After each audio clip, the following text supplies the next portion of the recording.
Hello दोस्तों, आज की कहानी का नाम है असली माँ कौन। तो चलिए सुनते हैं इस कहानी को। और अगर आप चैनल में नए हैं तो चैनल को लाइक और सब्सक्राइब जरूर करें। यह कहानी 300-400 साल पहले की है। एक महिला को शादी के 12 साल हो गए थे, लेकिन उसे संतान सुख नहीं मिला था। बच्चे को पाने के लिए उस महिला ने ना जाने क्या क्या उपाय किए थे। डॉक्टरों के पास गई थी, बाबा भक्तों के पास गई थी।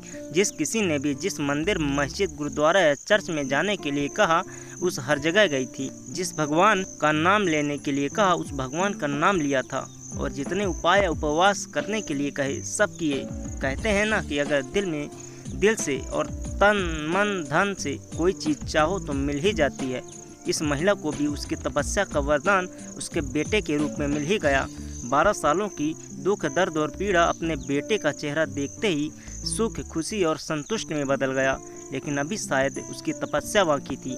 शायद भगवान को अभी उसकी और परीक्षा लेनी थी। जब उसका बच्चा 1 वर्ष का हुआ तो एक दूसरी महिला ने उसका बच्चा चुरा लिया। सोचिए उस माँ की मनोस्थिति क्या होगी, जिसने दुनिया में सबसे ज़्यादा जिस बच्चे के लिए अपनी ज़िंदगी जी थी, उससे उसका बच्चा ही छीन गया। उसे ऐसा लगा जैसे किसी ने उसका बच्चा नहीं, उसके शरीर से उसकी आत्मा ही चुरा ली हो। उस दिन से उस माँ का जैसे खाना पीना सोना सब छूट गया था। उसे ना भूख लगती, ना प्यास लगती, ना नींद आती। लेकिन हार मान जाए वह माँ कैसी। अपने बच्चे को ढूंढने में उसने ज़मीन आसमान एक कर दिया और आखिरकार उसने अपने बच्चे को पता लगा ही लिया। और वह पहुँच गई उस चोर महिला के पास अपने बच्चे को वापस लाने के लिए। जब बच्चे की मां ने उस चोर महिला से अपने बच्चे को वापस पाना चाहा तो वह महिला ऐसा जताने लगी जैसे वह उसका खुद का बच्चा हो। जब बच्चे की मां को लगा किसी भी तरह से बात बनती नहीं नजर आ रही, तब वो इस मुद्दे को राजा के पास लेकर गई। राजा के दरबार में दोनों महिलाएं हाजिर की गईं। दोनों ही महिलाएं उस बच्चे पर अपना पूरा हक जताने लगी। राजा और उसके सभी दरबारी काफ़ी आश्चर्यचकित और हैरान हो गए, क्योंकि बच्चे की सच्ची मां को पहचानने के लिए उन्होंने जितने भी सवाल बच्चे के बारे में दोनों महिलाओं से किए, जो उसकी आदतों, उसकी पसंद या उसके निशानों के बारे में थे, दोनों ही महिलाएं उसका सही सही जवाब दे रही थी। जब इस समस्या का समाधान निकलता नहीं नजर आ रहा था तो राजा ने अपने खास और सबसे समझदार मंत्री से इसका निराकरण करने के लिए कहा। मंत्री ने बिना 1 मिनट की देरी किए तुरंत राजा से कहा कि महाराज, मुझे लगता है कि यह दोनों ही इस बच्चे की मां है।